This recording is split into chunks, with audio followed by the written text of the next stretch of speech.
नमस्कार, मैं हूं आलोक जोशी और आप देख रहे हैं बिज अड्डा। और बिज अड्डा में आज हम बात करेंगे सीसीडी की parent company coffee day enterprises की।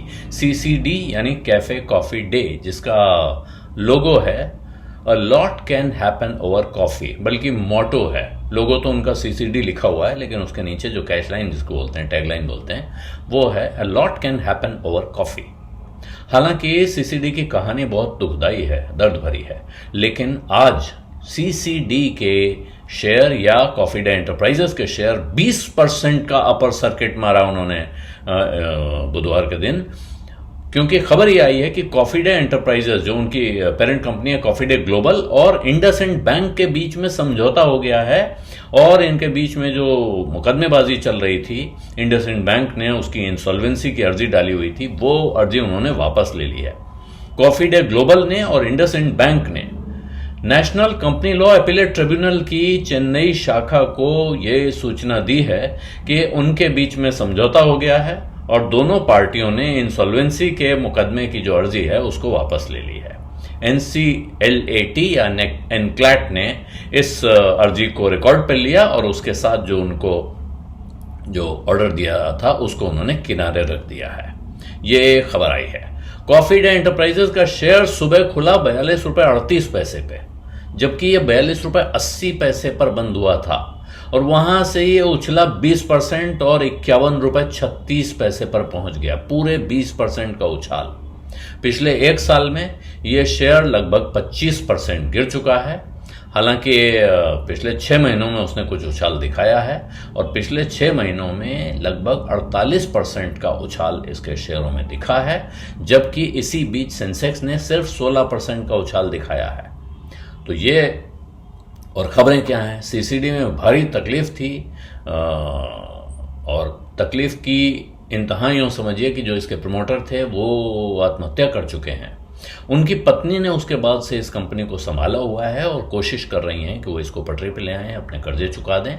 और उसी सिलसिले में एक कड़ी ये है, ये जो कॉफी डे ग्लोबल है ये कॉफी डे एंटरप्राइजेस की सब्सिडरी है, जिसमें 82% हिस्सा इसमें कॉफी डे एंटरप्राइजेस का है। और ये जो सौदा हो गया या जो समझौता हो गया, उसके हिसाब से अब वो दिवालियेपन की जो अर्जी वहां दी गई थी कि अब इनको बेच के हमारा हिसाब किया जाए, वो अर्जी वापस ले ली गई है। और जो पिछले क्वार्टर का अगर आप रिजल्ट देखें तो वहां उसने करीब 24 करोड़ 57 लाख रुपए का मुनाफा दिखाया था, जबकि पिछले साल इसी समय उसने 11 करोड़ 73 लाख रुपए का नुकसान दिखाया था। तो इस वक्त उनका जो ऑपरेशन रेवेन्यू है वो 223 करोड़ 20 लाख हो चुका है, जो पिछली बार 189 करोड़ 63 लाख था। तो सुधार दिख रहा है। टोटल इनकम 250 करोड़ दिख रही है। तो ये देखें तो कॉफी डे एंटरप्राइजेस में सुधार के लक्षण साफ दिख रहे हैं। और ये 2 दिन पहले, सिर्फ 2 दिन पहले, ये शेयर एक दिन में 13% गिरा था।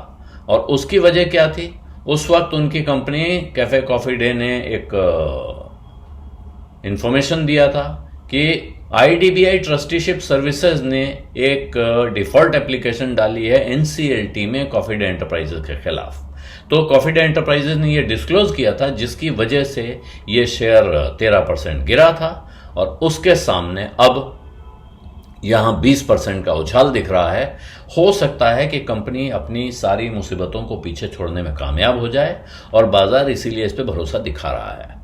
लेकिन यह भी हो सकता है कि बाजार में कुछ माहिर खिलाड़ी इस वक्त मोमेंटम का दांव लगा रहे हैं कि भाई आज ये खबर आई है तो आज बढ़ जाएगा, कल फिर कोई और खबर आएगी तो गिर जाएगा। इसलिए सावधानी के साथ व्यवहार करना चाहिए, लेकिन इस कंपनी पर नजर रखनी चाहिए, क्योंकि कंपनी काफी बुरे वक्त से निकल के आई है, जहां से बाकी को तो छोड़ दीजिए, उसके खुद के प्रमोटर को इस बात का भरोसा नहीं था कि शायद वो उसको यहां से निकाल के ला पाएंगे। लेकिन उनकी पत्नी मेहनत से काम में लगी हुई हैं और वो अभी तक का जो रिकॉर्ड दिखा रहा है वो ये दिखा रहा है कि वो इस कंपनी को वापस पटरी पर लाने की दिशा में बढ़ रही हैं।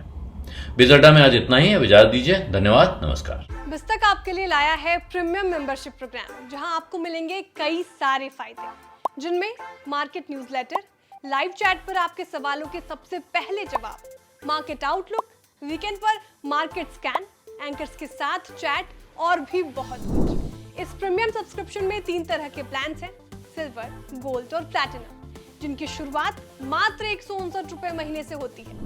इससे जुड़ना भी बेहद आसान है। बिस्तक के YouTube चैनल पर जाएं, ज्वाइन बटन पर क्लिक करें और अपना प्लान सिलेक्ट करें। बस बन गए आप हमारे प्रीमियम मेंबर।